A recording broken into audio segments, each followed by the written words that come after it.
because it's not a fully approved vaccine. I think we probably should have limited the distribution to the vulnerable. What is the point? Of course, the science tells us that vaccines are 95% effective. So if you have a vaccine, quite honestly, what do you care if your neighbor has one or not? Why is this big push to make sure everybody gets a vaccine, and to the point where you better impose it? You're going to shame people. You're going to force them to carry a card to prove that they've been vaccinated so they can participate in society. I'm getting highly suspicious of what's happening here. We have 567,000 people who've died so far in this country from this disease. That is a really, really good reason to get people vaccinated with a vaccine that you've shown is highly efficacious and quite safe. And that's the reason for the emergency use authorization. We are dealing with an emergency. How can anyone say that 567,000 dead Americans is not an emergency?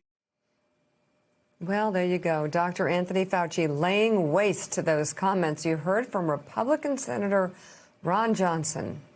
That's probably all the time we should give to what Ron Johnson had to say, which was just moronic.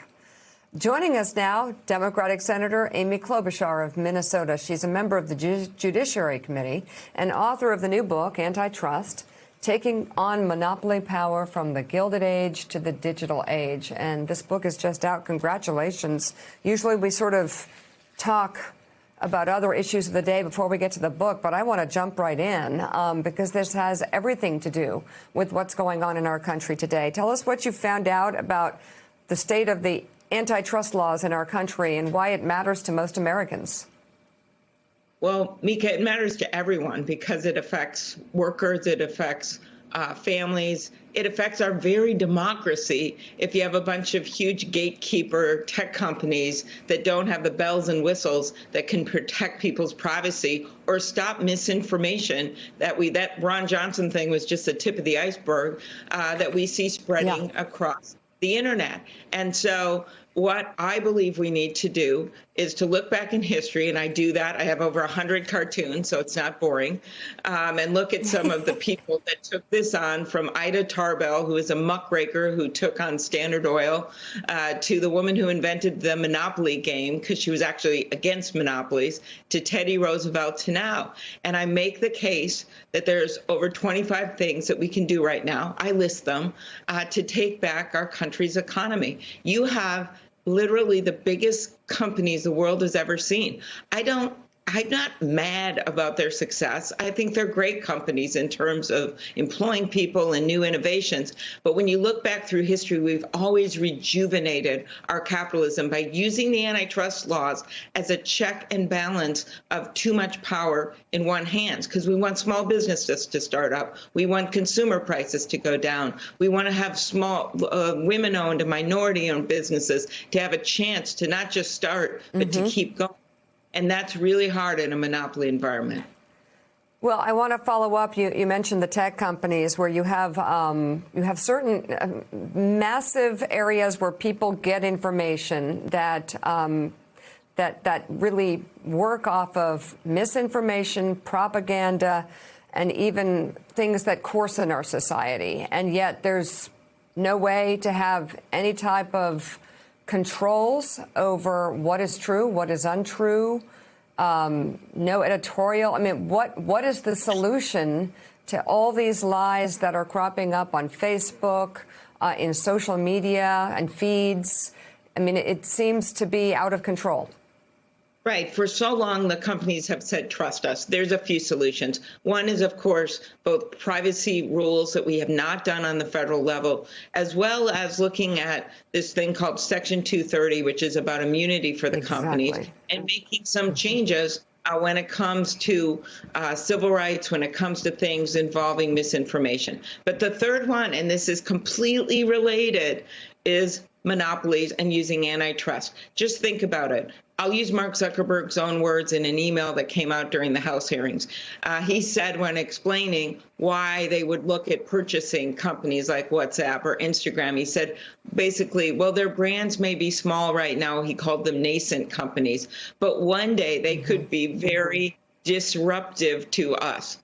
And he later said, I'd rather buy than compete.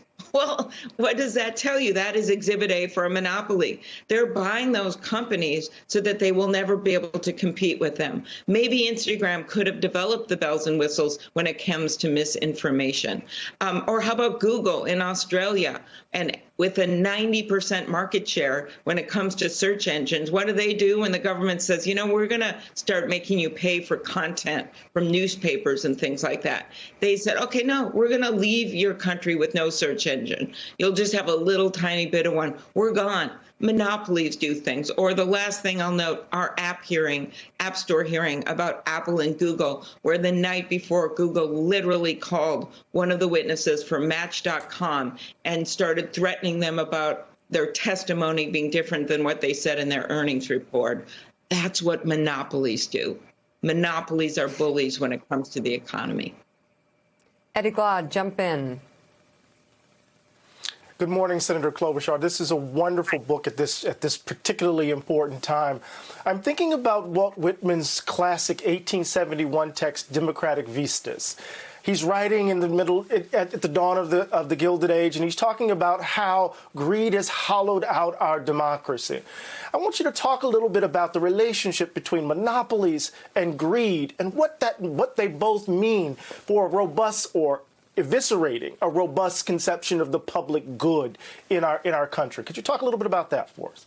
Yeah, it's a great question because, you know, when companies start out, they're doing what they do.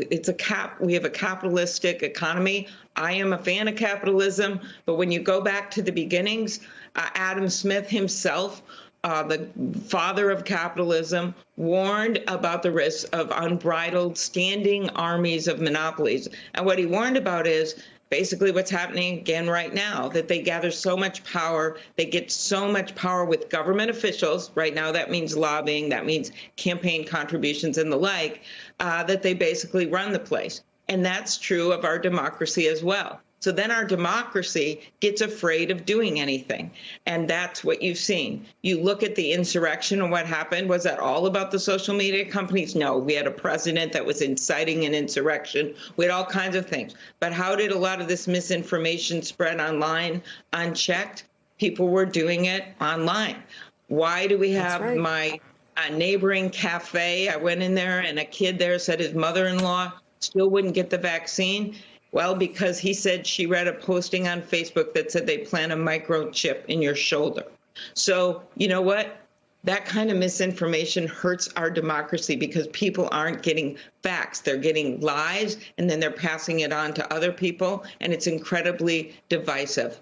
And the final thing is it contributes to income inequality. If you just have one monopoly and you've got some kind of skills and you're trying to sell yourself, it doesn't help you to have good wages if you can't compete with competing companies because there's only one monopoly. And this isn't just tech companies. It's happening from cat food to caskets. As John Oliver said in one of his great segments at the very end, he showed the few casket makers left. There were 3 at the time, and said, if this is enough to make you want to die, good luck, because there's only 3 casket makers. Well, now one has bought the other, so there's only 2.